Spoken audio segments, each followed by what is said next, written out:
যেই বেটা এদেশে গায়ে হলুদ চালু করেছে ওর কথা বলছে।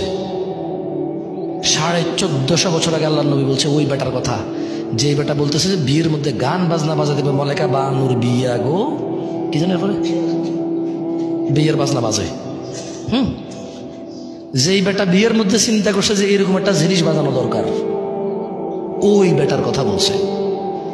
যেই বেটা বলছে বিয়ের মধ্যে ছেলে পক্ষ মেয়ের বাড়িতে আসবে কুলা ধান হলিদ মরিচ নিয়া, যে বেড়ির বিয়ে করবো ওই বেড়ি সহ ওই বেড়ির বোন যত আছে শাস্তো মামাতো আলাতো পাড়াতো চাচাতো খালাতো ফুফাতো সব বেড়িরে ওই যে বেটা বিয়ে করবো ওই বেটার বন্ধু বান্ধব মিলা হলুদ মেখে দিবে। ওর কথা বলছে যে এটা চালু করছে,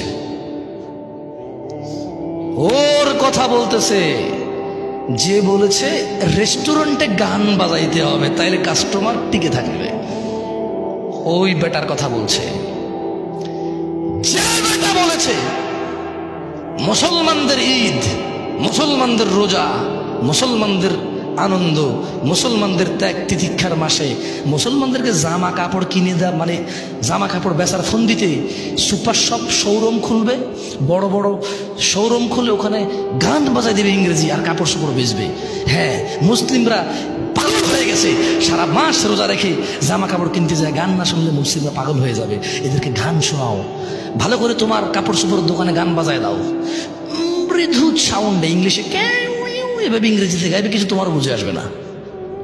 হ্যাঁ, যেই বেটা এই সিস্টেম চালু করেছে যে রেস্টুরেন্টে খাইতে যারা আসবে তাদেরকে গান শোনাইতে হবে, শোরুমে যারা কাপড় চোপড় কিনতে আসবে তাদেরকে গান শোনাইতে হবে, তাইলে বিজনেস মিয়া 100-এ 100 সফল। ওই বেটার কথা বলছে।